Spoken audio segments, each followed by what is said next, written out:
Good evening, ladies and empress. I just got back from Venice, and boy, are my arms tired.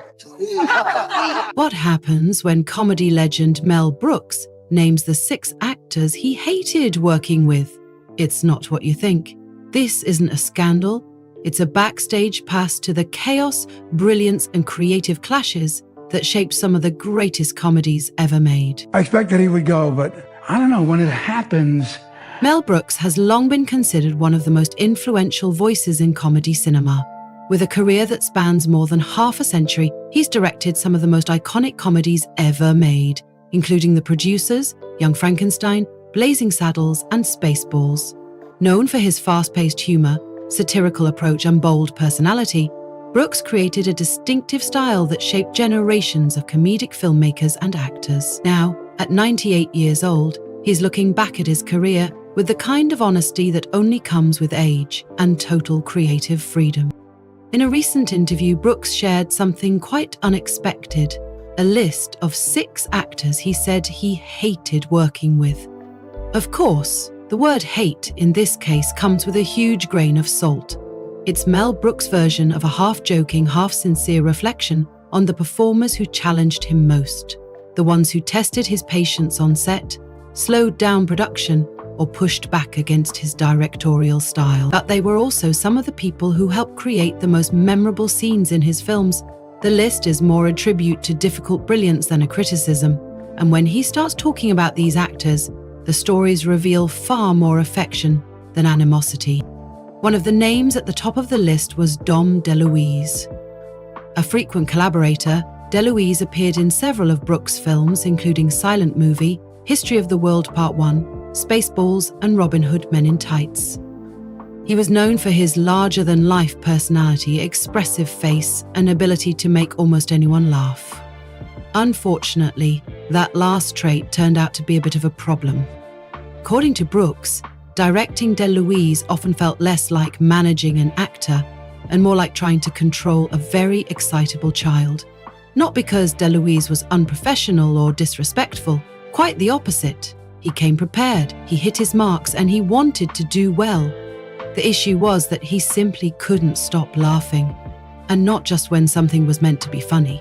Even the smallest expression or line delivery from another actor would send him into fits of laughter. Sometimes he would start laughing before the scene even began. Brooks once said that working with DeLuise meant doing every scene multiple times. Sometimes 5, sometimes 10. The moment he'd call action, DeLuise would already be grinning or chuckling. During one scene in History of the World Part 1, DeLuise had only a single line, but the moment Madeline Kahn raised an eyebrow, he completely lost control. He laughed non-stop for 45 minutes, and the entire crew had to wait until he calmed down before shooting could resume. Because of this, Brooks had to come up with strategies to work around the problem. He started framing shots so that DeLuise wouldn't be facing the other actors. In some scenes, the camera would cut away quickly just to avoid catching DeLuise cracking up in the background. Despite all this, Brooks said he could never bring himself to fire him. Once they finally managed to get a clean take, it was always worth it. DeLuise's comedic timing, energy, and delivery were so strong that the final product always worked, even if it took a long time to get there. Off camera, DeLuise was warm and generous. He loved food and often brought pasta or other homemade dishes to the set to share with the cast and crew. He treated everyone like family, and people loved having him around. But for Brooks, the chaos never really ended. He joked that he had to say cut more times with DeLuise than with any other actor he had ever worked with. And half the time, it was because DeLuise was laughing too hard to continue. Brooks has been clear that his so-called hatred of working with DeLuise wasn't personal. It came from a place of deep affection mixed with real logistical frustration. DeLuise slowed things down, yes. He disrupted scenes and drove people a little mad, but he also lit up every room he entered. His joy was infectious, even if it caused delays. For Brooks, the laughter was both the problem and the gift. The relationship between Brooks and DeLuise shows a recurring theme in the director's career, the tension between control and chaos. Brooks liked order on set. He appreciated actors who could take direction, follow a plan, and stick to the rhythm he wanted. But many of the performers he worked with, including those on this list, didn't always operate that way. DeLuise was the embodiment of joyful disorder. He brought unpredictability into every scene, and while that made Brooks' job harder, it also brought magic. Another actor Brooks included on his list was Madeleine Kahn. Unlike DeLuise, who caused problems by being too spontaneous, Kahn created tension in a completely different way. She was intensely detail-oriented, highly analytical, and very particular about how things should be done.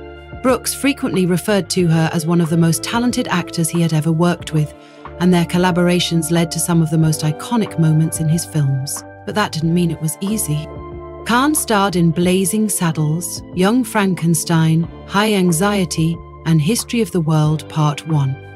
In every one of those films, she delivered standout performances. Her comedic instincts were razor-sharp, and she had a unique ability to mix glamour with absurdity. Her characters were often exaggerated, dramatic, or completely ridiculous, but she always played them with full commitment and a surprising amount of nuance. Behind the scenes, however, she often clashed with Brooks. She questioned scripts, challenged blocking, and was quick to suggest rewrites if a line didn't feel right. She also reportedly arrived late to set more than once, something that irritated Brooks to no end. Still, when the camera rolled, she delivered. Her performance as Lily Von Stopp in Blazing Saddles remains one of the most quoted roles in comedy film history, but Brooks admitted that filming her scenes was often exhausting. Kahn had a tendency to revise not only her own lines, but also the structure of the scenes she was in. She offered different deliveries, suggested new directions, and sometimes proposed changes to the other characters' dialogue. Brooks once described trying to direct her as feeling like wrestling a cat in a rainstorm. She was unpredictable, and she always wanted to do things her own way. Despite the challenges, Brooks kept casting her. He could have chosen other actresses, many of whom may have been more agreeable, but he returned to Kahn again and again because she brought something no one else could. Her timing was impeccable, her presence unique, and her performances often elevated the material. Their working relationship was full of tension. Sometimes they argued, sometimes they simply didn't see eye to eye, but underneath it all was a foundation of mutual respect.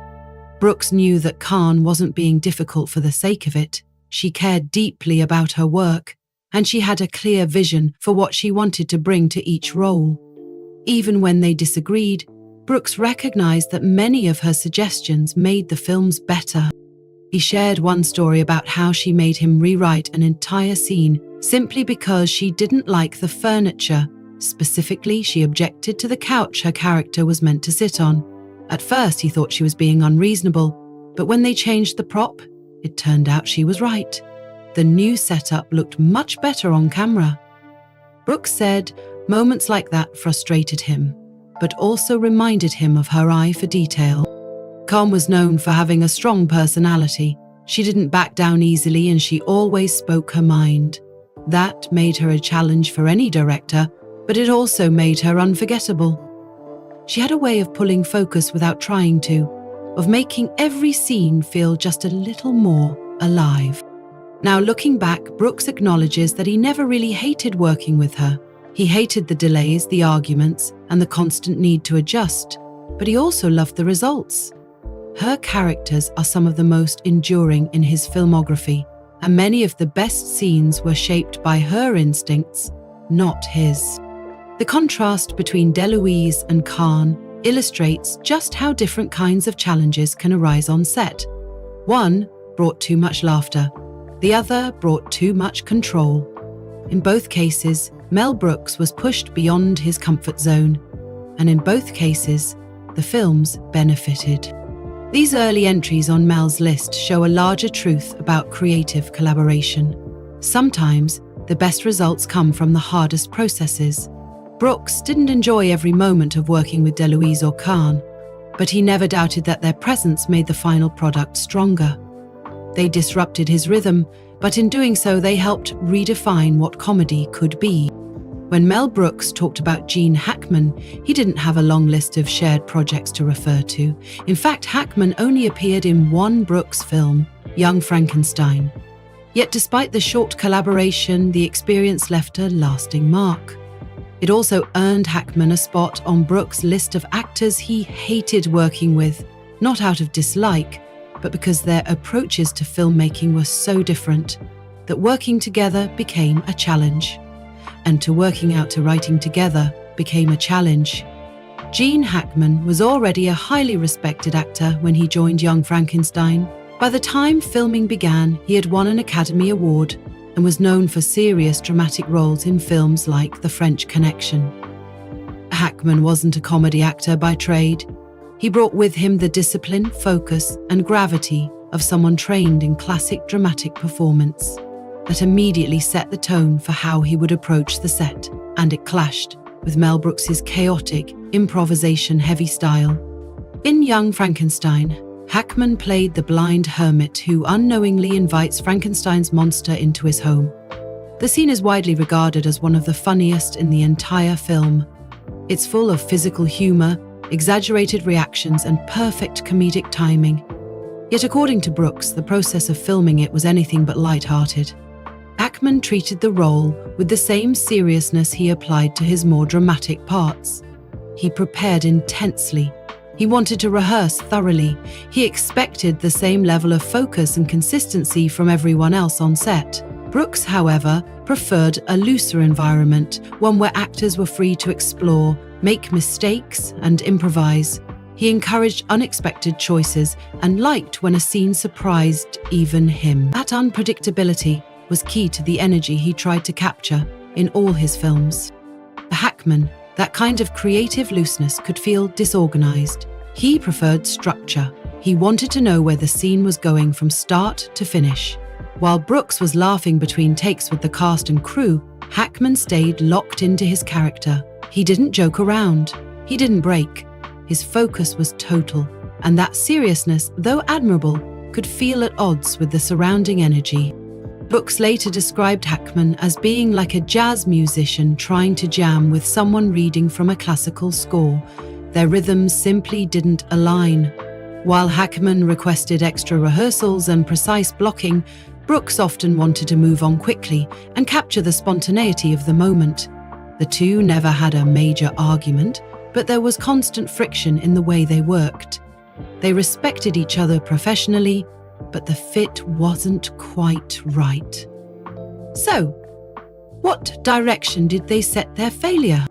Despite all this, Hackman's performance in Young Frankenstein was unforgettable. His scene with Peter Boyle's monster character is still quoted and referenced by fans decades later. The contrast between Hackman's deadpan sincerity and the absurdity of the situation created the perfect comedic balance. Brooks later admitted that while the process was difficult, the end result was worth the struggle. He never regretted casting Hackman, but he also knew they were unlikely to work together again. Their styles just didn't mix well enough to repeat the experience. Interestingly, Hackman had approached the production himself. According to Brooks, he had told Gene Wilder, the film's star and co-writer, that he wanted to do comedy. Wilder mentioned it to Brooks and a role was quickly created for him. Brooks was surprised that an actor as serious as Hackman wanted to be involved in such a silly offbeat project, but he was also flattered. He welcomed Hackman into the cast with enthusiasm. What followed was a working relationship defined by mutual respect and frequent tension, a creative mismatch that still led to comedy gold on screen. Next on the list of challenging collaborators was Cloris Leachman, another powerhouse performer whose presence in Mel Brooks' films left a deep impact. Unlike Hackman, Leachman worked with Brooks multiple times. She appeared in Young Frankenstein, High Anxiety, and History of the World Part 1. Each time she delivered strong, memorable performances that have stood the test of time. But behind the camera, she often challenged Brooks in ways that few others did. Cloris Leachman was a highly intelligent and skilled actress.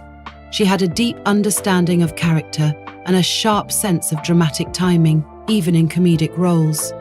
From Brooks' point of view, she was fearless. She didn't simply take direction, she questioned it. She argued, She made suggestions, and she did it all with a calm confidence that was difficult to ignore. Brooks once compared directing Leachman to riding a wild horse. He wasn't implying she was out of control, rather that she had her own momentum, her own ideas, and wasn't easily steered. If she didn't believe in a line, she would say so. If she thought a scene was missing something, she would propose an alternative. She didn't shout or throw tantrums, but she was firm. She knew what she wanted, and she was determined to bring it to the screen. In Young Frankenstein, Leachman played Frau Blöcher, the mysterious and unsettling housekeeper with a haunting past. The role became iconic. Her cold stares, odd line delivery, and subtle humour added an eerie dimension to the film. Yet Brooks said getting there involved endless back and forth conversations. Leachman had a darker interpretation of the character. She wanted to play her as a tragic figure, someone with a genuine emotional past. Brooks, on the other hand, envisioned the character as weird, over the top, and ultimately funny. They debated the tone constantly. Leachman insisted on exploring her character's motivations in depth. She asked questions about backstory, about why her character would say a certain line or behave a certain way. Brooks respected this approach but admitted it slowed things down significantly. He joked that working with Leachman felt like being back in university, answering questions in a philosophy seminar. The same dynamic repeated in High Anxiety, where Leachman played Nurse Diesel, a strict and bizarre figure in a satirical thriller setting. Again, she nailed the role. Her scenes were precise and intense. But again, the process involved long discussions and frequent resistance to Brooks' direction. Leachman believed that characters should always make emotional sense, even in comedies. She wanted truth in every performance. Brooks appreciated that, but he also wanted speed and spontaneity. Balancing those goals was never easy. Despite the friction, Brooks kept bringing Leachman back. He knew she could deliver. He also knew that the effort required to get the best performance from her was considerable. She would make every director work harder, not because she was uncooperative, but because she cared deeply about the work. Brooks once recalled that Leachman had a look she would give him when she disagreed with his notes. It wasn't aggressive. It was a calm, steady gaze that said, "I hear you, but I'm not convinced." Sometimes she would do the scene her way, and it worked better. Other times, Brooks had to push harder to get the version he wanted.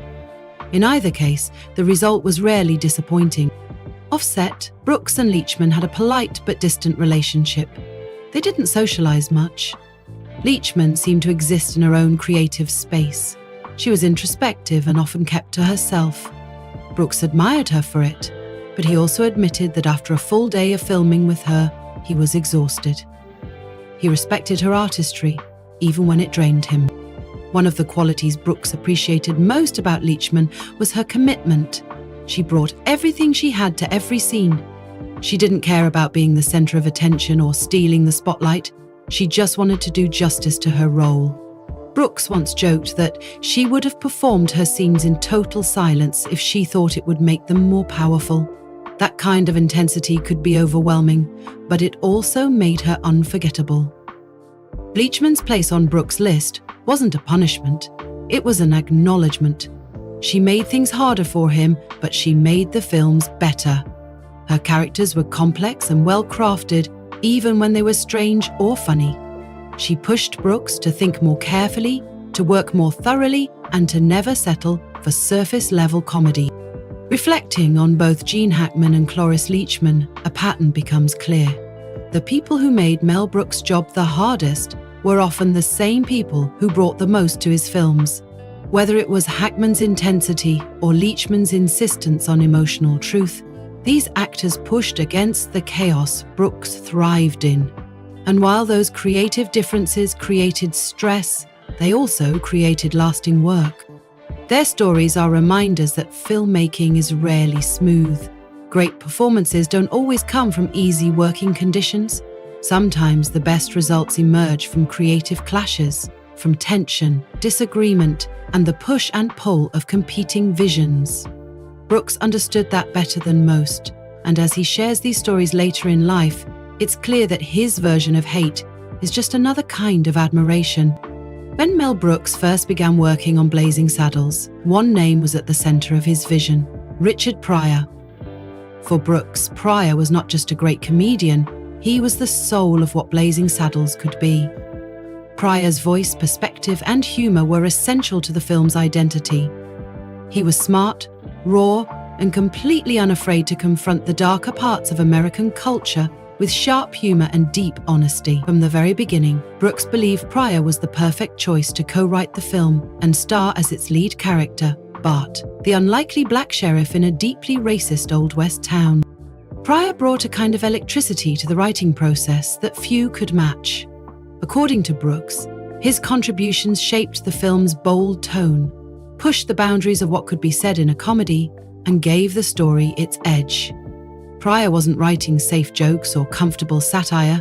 He was unfiltered, fearless, and willing to lean into awkward or difficult material to make a larger point. Brooks credited him with much of the spirit behind the script, especially its willingness to offend, shock, and challenge. But despite his enormous influence on the film, Richard Pryor did not end up playing the lead role. The studio refused. Pryor, while brilliant, had a reputation for being unpredictable. He had a history of substance abuse. He sometimes failed to show up for meetings, or came late, or was simply unavailable without warning. The executives were concerned he wouldn't be reliable enough to lead a major motion picture. Brooks fought hard to keep him on, but the studio wouldn't budge. They said it was too risky. Pryor was cut from the cast. That decision left a lasting impact. For Brooks, it was a creative and personal loss. He knew how much Pryor had poured into the project. He knew how deeply he understood the material and how uniquely suited he was to the role. But he also understood the reality of film production. If the studio didn't trust their lead actor to show up consistently, the entire project could collapse. In the end, Cleavon Little was cast as Bart, and he delivered a strong, charming performance. Yet Brooks never stopped wondering what the film would have been like with Pryor in that role. Even so, Pryor's imprint is all over Blazing Saddles. His writing helped shape scenes that remain controversial, powerful, and hilarious to this day. He understood how comedy could be used as a weapon, how it could break down barriers and expose the absurdity of racism. Brooks called him a genius, not only for his jokes, but for the worldview behind them. And while working with Pryor could be difficult, Brooks never doubted his talent or the value he brought to the table. The writing process itself was often chaotic. Brooks assembled a group of writers, including Pryor, to work on the script together. The room was noisy, unpredictable, and full of passionate voices. Pryor stood out even among the chaos. Some days he would arrive full of energy and ideas, tossing out jokes and pushing scenes into new directions. Other days, he didn't show up at all. Brooks said it was like waiting for lightning. You couldn't plan around it, but when it struck, it lit up everything. That level of unpredictability made things harder. Mel needed consistency. Writing a film script isn't just about inspiration, it's about deadlines, rewrites, and structure. Pryor didn't always work that way. His personal life was turbulent, and his professional focus could shift quickly. Brooks admitted he often didn't know what version of Pryor would walk through the door, or if he'd walk through it at all. Still, Brooks never held it against him. He understood that Pryor's brilliance came with instability, and that trying to contain it too tightly would only make things worse. He accepted that Pryor's genius couldn't always be scheduled, and that even partial participation from someone like Pryor could change a film forever. Despite the frustration, Brooks respected him deeply. They remained friends after Blazing Saddles, and Brooks always spoke about him with admiration. He saw the pain behind the comedy and the honesty behind the chaos. One of Brooks' greatest regrets was not getting to direct Pryor as the lead. He believed Pryor would have added a level of intensity and unpredictability that couldn't be replicated. Cleavon Little did a great job, but there was a wildness in Pryor's eyes, a barely contained fury and sadness that Brooks felt could have taken the film to another level. It wasn't just about jokes, it was about truth, and Pryor had plenty of it. But perhaps the most complex relationship Brooks ever had on a film set wasn't with a co-writer or an actor hired through auditions. It was with his wife, Anne Bancroft. The two were married for over 40 years, a bond that lasted well beyond the typical pressures of Hollywood. But when they worked together, particularly on the film To Be or Not to Be, that closeness created its own kind of tension. And Bancroft wasn't just a respected actress. She was one of the most talented of her generation. She had already won an Oscar for The Miracle Worker and was famous for her iconic role as Mrs. Robinson in The Graduate. Her reputation was built on intelligence, subtlety, and strength. She didn't just perform roles, she inhabited them. And when she stepped onto the set with her husband, she didn't leave any of that intensity behind. To Be or Not to Be was a joint project. Mel Brooks produced and starred in it, and Bancroft played the female lead. It was a remake of the 1942 film of the same name, mixing wartime themes with comedy and romance. The story was serious in places, silly in others, and required a kind of balance that few actors could achieve. Bancroft delivered, but she made Brooks work for it. Directing his wife, Brooks discovered, was much harder than he expected. Anne didn't treat him as a director. She treated him as an equal, sometimes as someone whose decisions needed questioning. She didn't accept directions simply because they came from her husband. If a scene didn't feel right to her, she said so. If she thought a line was off, she challenged it. Brooks later admitted that she scared him at times, not because she was unkind, but because she was so sharp, so quick, and so good at pushing him to defend his choices. Their disagreements weren't explosive, they were measured, but intense. Anne would listen to his direction, pause, and then ask for clarity. She didn't let him get away with vague instructions. If he asked for more emotion, she'd want specifics. If he requested a different tone, she'd press him on why it mattered. She didn't back down, and because they were married, those moments carried a different weight. Other actors might bite their tongue, and didn't. The dynamic between them on set was complicated. Crew members quickly learned that when the two started discussing a scene, it was best to step back and give them space. Brooks joked that directing Anne was like being in a high-stakes debate where the other person already knew your weaknesses. She could cut through any uncertainty with a single raised eyebrow. And when she disagreed with a line or a direction, she had no hesitation in letting him know. But the results were undeniable. Bancroft brought depth, elegance, and perfect timing to her role. Her performance grounded the film, giving it a sense of realism even when the comedy pushed into absurd territory. Brooks said she had a rare ability to make silly material feel emotionally true. She never played for laughs, she played for truth. And that honesty made the funny moments even stronger. Offset, their relationship returned to its usual rhythm. Brooks said that once filming stopped for the day, they became husband and wife again. He'd make her tea, they'd talk about their day. But the next morning, it was back to business. He said the switch was surprisingly easy. They didn't carry arguments home. But during filming, the tension was real. It was productive, but it was tiring. Brooks often spoke about how Anne made him better. She didn't flatter him. She didn't let things slide. If she thought a script needed work, she said so. If a joke didn't land, she pointed it out. She could dismantle one of his scenes with a single glance. And then, just as often, she would rewrite the moment in her head, deliver it flawlessly, and prove she was right.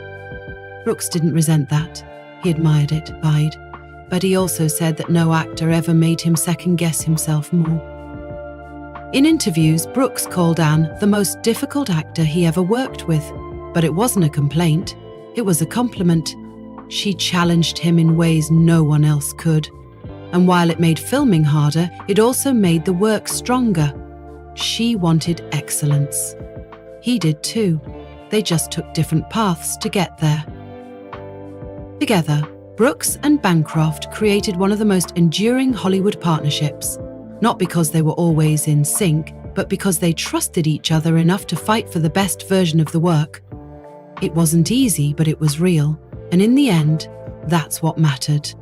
Mel Brooks has always had a unique relationship with the actors he works with.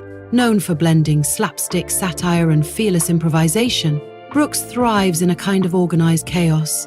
For him, filmmaking is rarely about control. It's about capturing the lightning that comes when talented people bring their own wild energy to the process. But that freedom comes with challenges. Not every actor fits comfortably into that creative environment. Some clash with it, some push back, some demand structure or precision, and some make the work so complicated that the process becomes just as memorable as the end result. That's the spirit behind Brooks' tongue-in-cheek list of 6 actors he hated working with. It's not hate in the literal sense, it's frustration mixed with admiration, stress tied up with brilliance. And 2 actors who embody that paradox perfectly are Cloris Leachman and Gene Hackman.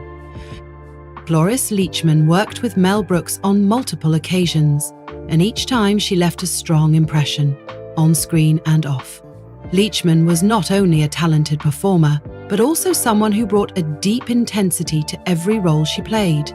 Brooks has often described her as one of the most skilled actors he ever directed, but he also made it clear that she was not easy to work with. Her most iconic role in Brooks' world was Frau Blucher in Young Frankenstein, a strange, stiff and oddly menacing housekeeper who turned a single glance or a line of dialogue into something unforgettable. Everything about her performance was carefully measured. The slow stare, the peculiar vocal tone, and the sudden switches in energy. It worked. The character became a cult favorite. But behind the scenes, Brooks said it took a lot of effort to get those performances just right. The difficulty didn't come from a lack of talent or preparation. Quite the opposite. Leachman was an intensely committed actor who asked questions. Lots of them. She wanted to understand her character down to the smallest detail. She challenged Brooks on motivation, tone, blocking, and even props. If she didn't agree with a direction, she said so. And not in a passive-aggressive way. She would stop everything and ask why a character was behaving a certain way. If the answer didn't satisfy her, she'd push further. Brooks described it as exhausting, but also said it made the scenes better. Directing her, he explained, was like being in a debate class. You couldn't simply give instructions, you had to defend them. Every choice had to make sense. Every beat of the scene had to feel earned. That kind of insistence can slow a set down, but it also forces a director to think harder, to examine their work more deeply. In High Anxiety, Leachman played Nurse Diesel, another over-the-top character that showcased her ability to mix menace with absurdity. Again, she brought her own ideas to the role, and again, Brooks had to adapt. She believed the character needed a certain level of control and subtlety, while Brooks often leaned toward exaggerated, chaotic energy. The result was a back and forth that shaped the performance into something unique. It wasn't Brooks' original vision. It wasn't fully Leachman's either. It was something that only emerged through their creative clash. Brooks never shied away from talking about how difficult she could be on set, but he always paired those stories with praise. He knew that the effort she demanded often led to better results. He said she had a gift for discovering the emotional truth inside a comedic role, no matter how bizarre. She didn't coast through scenes. She never phoned it in. She brought everything she had, even if it meant arguing over a single line for half an hour. Offset, Brooks and Leachman weren't close. He's described their relationship as professional, occasionally warm, but mostly distant. She lived in her own creative world, and while Brooks respected it, he also found it overwhelming. He joked that after a day of working with her, he needed a nap, but he never doubted her ability or her value to his films. She challenged him, and that made him better, even if he was reluctant to admit it at the time. Gene Hackman was a different kind of challenge altogether. Unlike Leachman, Hackman only worked with Brooks once on Young Frankenstein, but that one experience left a strong enough impression for Brooks to include him on his hate list. The scene they worked on together was short but famous. Hackman played the blind hermit who tries to befriend Frankenstein's monster. It's a moment of physical comedy and awkward sweetness that has become one of the film's most quoted and remembered sequences. Hackman's background, however, didn't naturally align with Brooks' usual approach. At the time, Hackman was already an Oscar-winning dramatic actor, known for intense roles in films like The French Connection. His style was rooted in discipline and structure. He prepared carefully, respected the script, and expected a focused professional environment. Brooks, by contrast, preferred spontaneity. He encouraged last-minute changes, on-set improvisation, and the kind of looseness that sometimes leads to gold and sometimes leads to chaos. That difference in approach caused friction. Hackman wasn't disruptive or rude. He was professional, punctual, and polite. But he didn't enjoy the playful, unpredictable energy that defined Brooks' set. While other actors laughed between takes or improvised lines, Hackman stayed in character. He took his role seriously, even though it was comedic. And he didn't appreciate having to redo scenes because other actors broke into laughter or changed things on the fly.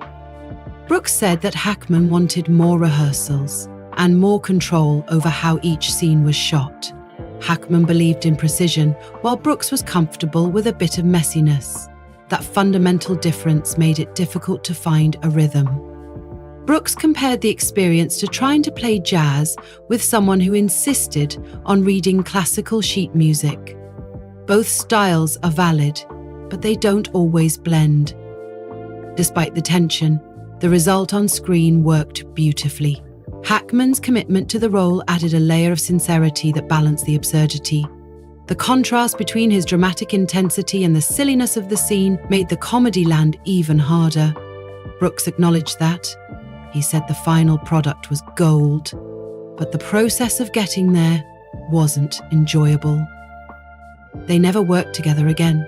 It wasn't personal. It was just clear to both of them that their working styles didn't match. Hackman had fun doing the role, according to Brooks, but the loose, chaotic nature of the shoot didn't suit him. And Brooks, for all his admiration of Hackman's talent, didn't want to return to that kind of rigidity on future projects. They respected each other, but one film was enough. Taking a step back, Mel Brooks' so-called hate list is far more affectionate than it sounds. It's not a list of enemies. It's a list of collaborators who pushed him to the edge, people whose talent came with complications. These weren't actors who failed. They were actors who pushed too hard, who demanded too much, who refused to go along quietly. And in every case, Brooks admits that the extra difficulty was often worth it. DeLuise laughed too much and ruined takes. Madeline Kahn challenged every script page. Cloris Leachman argued about every detail. Gene Hackman brought too much seriousness. Richard Pryor couldn't be relied on, but gave the film its soul. And Anne Bancroft, his wife, refused to let him win a single creative argument. Together, these people helped shape some of Brooks' most memorable work. Brooks is now in his late 90s. Looking back, he doesn't sugarcoat the past. He doesn't pretend the process was easy. But he also doesn't express real bitterness. When he says he hated working with someone, what he really means is that they made him better by making things harder. They didn't settle, and neither did he. This list isn't a warning. It's a tribute to the chaos of collaboration, the tension of making something great, and the strange chemistry that sometimes forms between two creative minds. It's a reminder that the best work often comes from friction, not ease. And if Brooks had to do it all over again, he probably wouldn't change a thing.